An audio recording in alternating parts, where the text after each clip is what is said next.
Most people I talk to about retirement, they're not confused. They're just overwhelmed. It's not like they don't understand the numbers. It's that every piece of advice feels heavier than the last. Because you've probably heard things like, you need to save at least $1 million. You need to wait until everything is just perfect. Don't touch your investments until you're 70. Folks, and after a while, it starts to feel like less guidance and more like a moving target you're never going to hit. I can't tell you how many people have quietly said to me, if all that's true, I guess I'm never going to be ready. And it kind of breaks your heart a little bit because, listen, folks, you're not the problem. The advice is the problem. Most retirement advice was designed for the perfect situations, perfect incomes, perfect timing, perfect markets. Real life doesn't work like that. So today, let's talk about what actually works for real people. People with normal savings, normal worries, and real lives. If you've ever felt overwhelmed, confused, or maybe just a little behind, like everyone else somehow figured this out except for you, folks, you're not alone. It's not even close. In fact, most of the people I talk to feel exactly the same way. They're responsible. They've worked hard. They've saved what they could. And they still feel like they're somehow failing a test nobody explained. Because most retirement advice quietly assumes something unrealistic. It assumes you've got perfect health, a perfect market's out there. You've got perfect timing, perfect savings. Basically, everybody's got a perfect life. And let's be honest, nobody has that. Real life is messy. Things change, plans shift, expenses pop up when you least expect them. The car breaks down, the roof leaks, someone in the family needs help. That's not failure. That's just life. And here's the good news. Once you stop chasing perfect and start planning for real life, retirement gets a whole lot simpler and a whole lot more doable, folks. Most retirement guides, they quietly sell you this idea that somewhere out there's one perfect number, one perfect strategy, one perfect age to retire. And if you don't hit it exactly, somehow you failed. Like retirement's a test you can pass or fail. I've always thought that's a pretty heavy way to look at what's, supposed to be one of the best chapters of my life. Because here's what actually happens in the real world, folks. Let's say someone does everything right.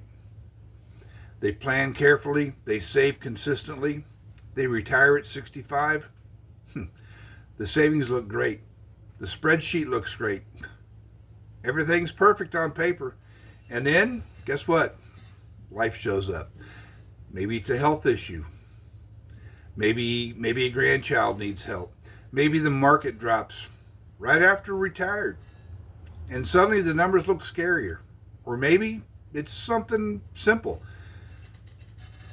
Maybe you just want to move closer to family because you miss Sunday dinners. None of those things are mistakes. They're just life. But now that perfect plan, it doesn't fit anymore. And instead of feeling secure, they start feeling like they did something wrong. Like they messed up. Not because they actually failed, but because the plan was too rigid to bend. And here's something interesting. I've noticed after talking to a lot of retirees, the happiest ones, they never said we followed the spreadsheet perfectly. They don't talk about the math. They say things like, well, we adjusted and we went on. We changed plans when we needed to. We figured it out. Folks, there's a looseness to it. Less pressure, less perfection, more freedom. Because, flexibility, it beats perfection every time. You've seen the scary headlines. They're everywhere. You need $1 million to retire. Most Americans aren't ready for retirement crisis.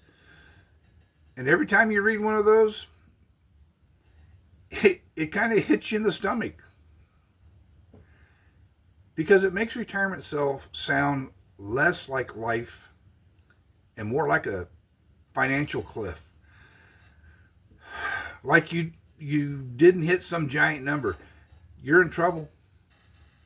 And those numbers, they sound terrifying. But here's what they don't tell you. Most retirees don't actually spend what they thought they would. You know, before retirement, we tend to picture life costing the same or more. But for a lot of people, it's just the opposite. Mortgages are getting paid off. Commutes disappear. Work clothes, gas, lunches, all out. All those little daily expenses, they just vanish. Life often gets simpler. It gets quieter. Cheaper in ways you didn't expect. Plus, Social Security covers a biggest chunk of that for people. You know, some folks pick up a small part-time job just to stay busy. And many people, they naturally spend less. Simply because they're not rushing. They're not rushing all the time anymore. You know, I've talked to retirees who told me honestly, you know, we live on less now. We feel happier doing it that way. That doesn't make the headlines, though. So instead of asking, do I have the magic million? A much better question is, what do I actually need each month to live my life? Not someone else's life. Not a national average. Yours. Because retirement isn't a statistic. It's personal. And personal numbers. They're usually a whole lot less. They're less scarier than the ones on TV, that's for sure. By the way, folks, my name is Brian, and it's this kind of practical, real-life retirement talk. If it helps you breathe a little easier, that's exactly what this channel is for. There's no hype, there's no scare tactics, just clarity, I hope. So feel free to subscribe if you want. Now, here's something almost nobody talks about. Retirement isn't just financial. It's emotional, and I've mentioned this before. And most advice completely ignores that. You know, it treats retirement like a math problem. Save enough, invest correctly, withdraw carefully, solve the equation. And you're done. But real life doesn't work like that. It doesn't work like a spreadsheet. It's not just your income that changes, people. It's your identity changes, your routine changes, your sense of purpose changes. And nobody really prepares you for that part. Nobody warns you about feeling weird, spending money after decades of saving every dollar you could. You finally have permission to use it. And somehow, it still feels wrong. Nobody talks about waking up on a Tuesday morning and thinking, okay, what do I do now? Or missing the structure of work more than you expected you would. Or that quiet worry in the back of your mind, what if I outlive my money? Even the numbers say you're fine. Those feelings matter just as much as the math does.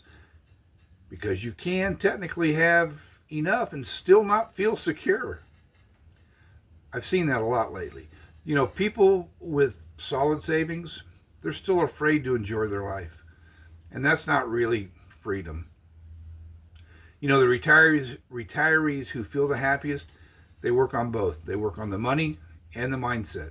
You know, they build confidence, not just calculations. Because confidence is what lets you actually enjoy what you work so hard for. Number two is the complicated trap. Then here's the other side. Advice that makes retirement feel like you need a finance degree just to survive. You need 10 different accounts, 5 withdrawal strategies, constant tracking of your finances. Your spreadsheets are out everywhere. Charts, graphs, projections. Wow. After a while, it's just exhausting. And something interesting happens. People don't feel empowered. They freeze. They don't act. They don't enjoy their money. They just worry about it. It becomes like another job. And retirement, it wasn't supposed to feel like another job. But here's something I've noticed after talking with a lot of happy retirees. The ones who seem the most relaxed, they keep things incredibly simple. Most of them track maybe three things: monthly essentials, cash flow, big upcoming expenses. That's it. And no complicated system, no constant checking, no just clarity.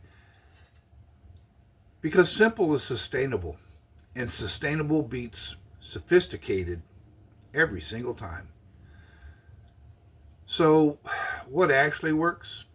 After all the noise, the headlines, all the complicated advice, what really makes retirement feel calm and manageable? Here's what I see over and over again with real people. Not perfect people, not millionaires, just normal folks. First, cover your essentials, your housing, your food, your health care, the basics. Because folks, once those are covered, something interesting happens. Your stress drops almost immediately.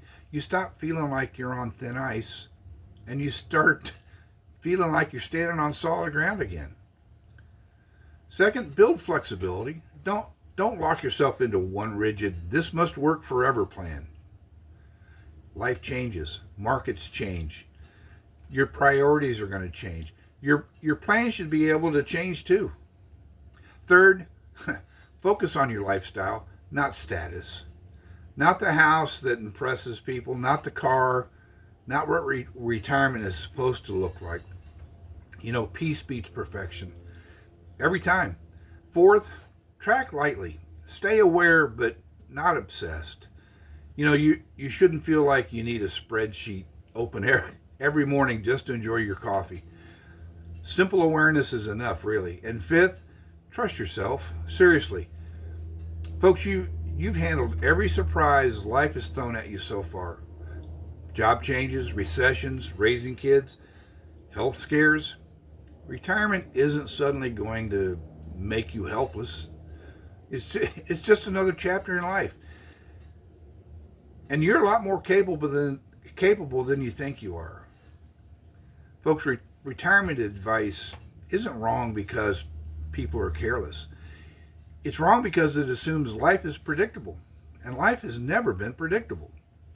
So, if you remember nothing else from this video, remember this, please. You don't need perfect. You don't need a magic number. You don't need complicated systems. You just need your essentials, as they're covered, a little flexibility, and the confidence to adjust as you go.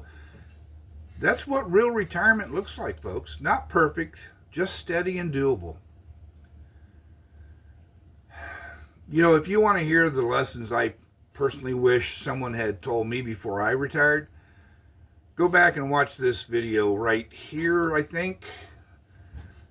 What I wish I knew before I retired. It's honest, and it might save you years of stress. Folks, thanks for spending some of your time with me today, and I'll see you in the next one.